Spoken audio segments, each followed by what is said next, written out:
The great Rod Liddle, columnist for The Sun, The Sunday Times, The Spectator, also presenter of Times Radio's Saturday morning show from 10 a.m. until 1 p.m. and also now The Sunday Times' TV critic. Is there no end to this man's jobs? How are you, Rod? All right? I'm not so bad, mate. Thanks for the introduction. I'm overworked and underpaid, obviously. Yeah, I know that feeling. Well, we both work for the same company. I just got us both fired. There you go.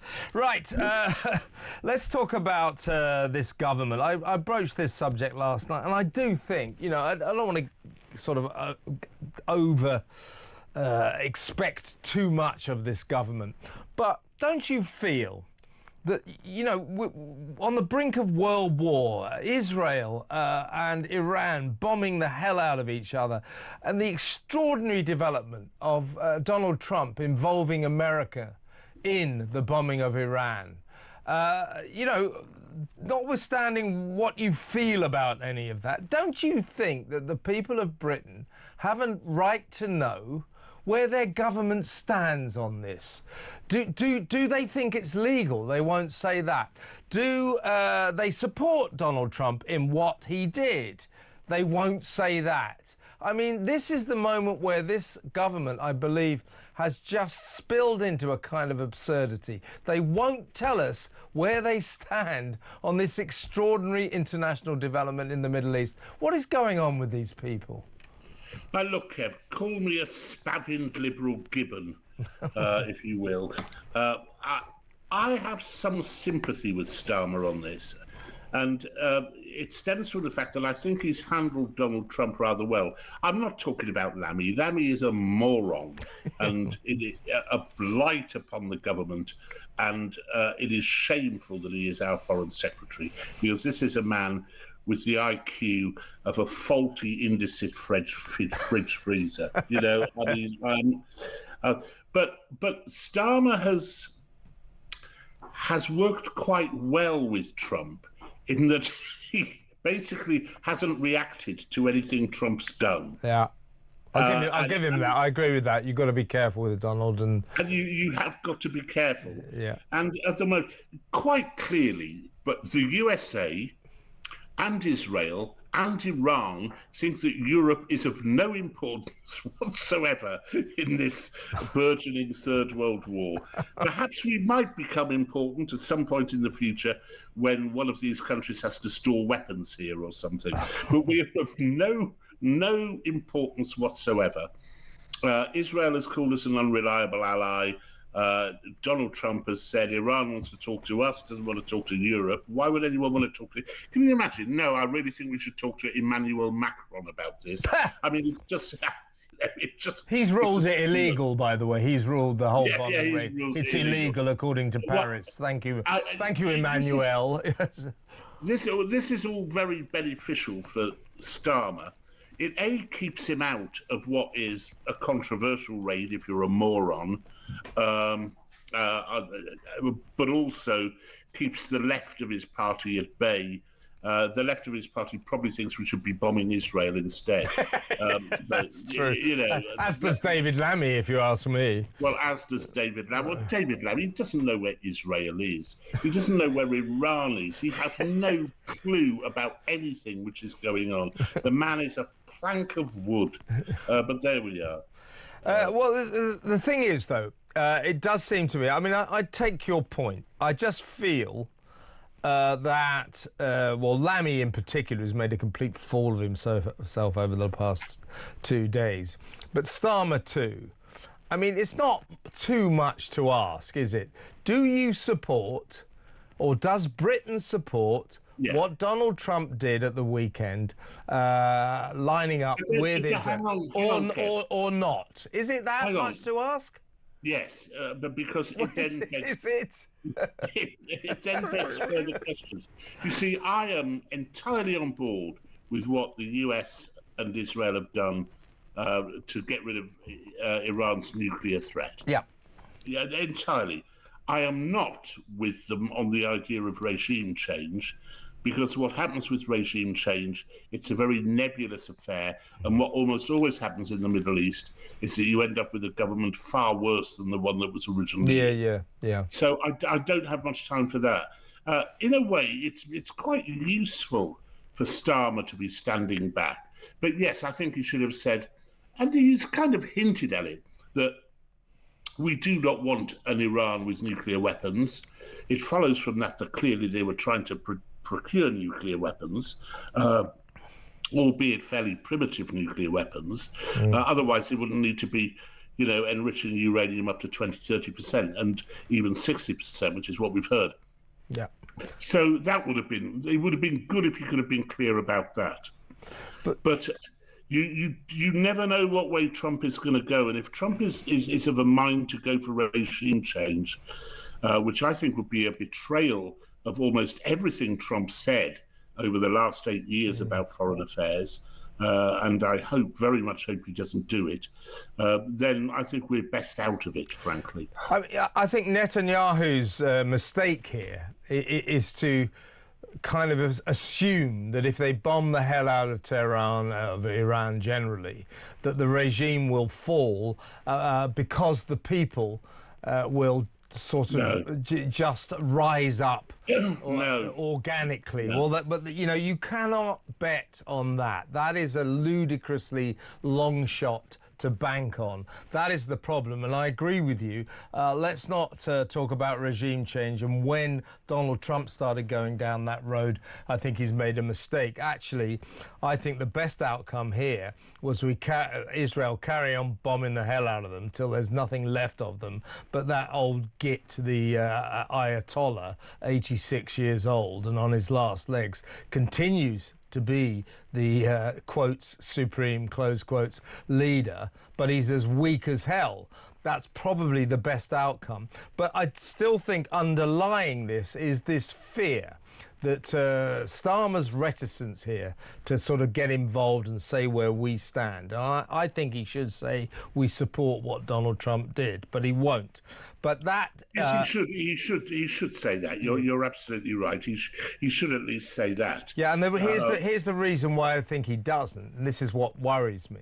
There is still this underlying suspicion that British foreign policy is being dictated by 1.5 million Muslim votes, the Muslim votes that Starmer is absolutely obsessed with. That's my worry here. I think there's a point in that. I don't entirely buy it. I mean, you've cited the case of that ludicrous woman, Sultana. Yeah. Sultana should be in a Christmas cake or a semolina pudding. They shouldn't be in Parliament.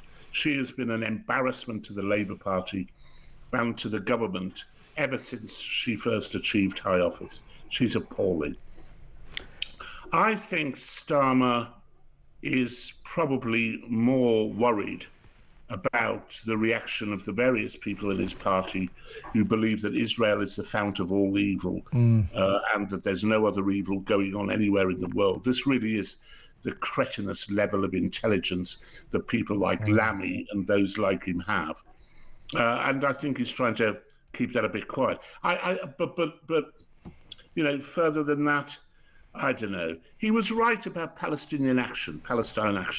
He was right to say, he was right to prescribe the group as being terrorist. That was a bold move, and he got it right. And there are plenty of people in his party who want him dead for that alone. So, I'm not the greatest admirer of him. I think he's a machine politician without an ounce of principle. But he's got it right on that issue. I think he has. What do you make of... did I send you to sleep by saying all that about those nice things? About? Yeah. I noticed you kind of nodding off there. And there was this really weird thing. Tell me, you Ron, were nodding off. Yeah, tell me what you... on the other side of the screen, there was a picture of David Lammy. Yeah. And I thought, this is awful. This is like being in hell. Yeah. I'm boring my friend, and Lammy is taking over. No, I was going to say to you, so, Rod, tell me what it is that you admire about Keir Starmer. And before you answer, let me just put these matchsticks in my eyes to keep them open. But seriously, Zarah Sultana, what should he do about her? I know she's a joke, but you can't have a reasonably prominent member of the government's party, the Labour Party, tweeting, "We are all Palestine action now," after the government, as you quite rightly say, Rod, quite rightly decided to prescribe that organisation. He needs to kick her out of the party, doesn't he? Or at least out of the parliamentary party. Yes, like right now, yes? Prescribe Zarah Sultana and send her off to join up forces with George Galloway. You know, the Labour Party will have to come down on one side at some point in the next 4 years, before the next election, as to whether it wishes to curry favour with Muslim voters who hold the key to perhaps 20 or 30 seats. Who knows, by 2029, maybe 40 or 50 seats, but there we are, 20 or 30 seats at the moment. He needs to be clear about whether he stands for Britain or for Islam. Well, yeah, and therein lies the problem. And, you know, and I think you're right. I think his main reticence in terms of what he should have done, which is to say we support what Donald Trump did or what America did, his reticence, I said he's worried about the 1.5 Muslim votes that he craves, which I think is a factor. But I think you're right. More to the point, he's worried about the more extreme. He's worried about Owen Jones. He's worried about his party. He's worried about the members of his party. Indeed, the many MPs that will cause him problems. He's worried about the moron left. Yeah. You know, and there is a moron left, and it believes that everything that Britain does is wrong. And it's suddenly decided that it's now a champion of Iran, perhaps applauding the height of the cranes from which they hang homosexuals. You know, it's remarkable. Where they hang members of Queers for Palestine, yes. Yes, that's right, exactly. So at some point, the Labour Party has to be clear about this. Let's be fair. It lost an awful lot of Muslim votes when Sir Keir Starmer refused to condemn Israel for a long time after October the 7th. And so the Muslim vote for Labour, which was at 70%, suddenly reduced, and it's reducing all the time. The hope is that he will have the sense and the pragmatism to see that it is no use keeping the Muslim vote if it stands against everything that we as a country believe in. You know. Indeed. Now, listen, before we go to break, I've got one quick question for you. I'd like you to answer it reasonably briefly. What do you think would be the best course of action for this country in terms of what we do with this bloke, this guy, Lord Richard Hermer, the Attorney General? What do you think we should do with him? I think Hermer is the biggest problem we have in government. I think he's an embarrassment to Starmer, even though they're close friends. I think he's playing exactly the same role as the utterly, utterly odious Charlie Faulkner, who did the same thing for Tony Blair.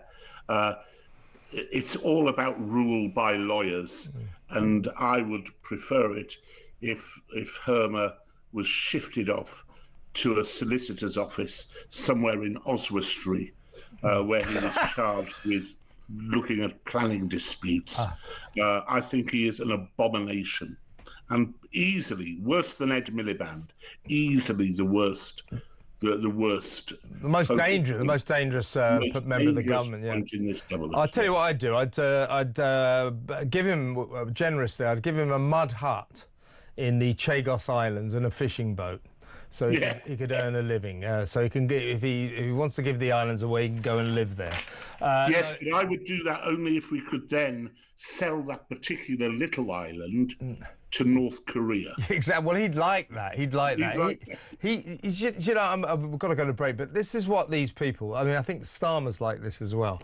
I remember, it was a long time ago, but when I was at school and then latterly, well, probably, I think I'd even grown out of it by the time I got to university.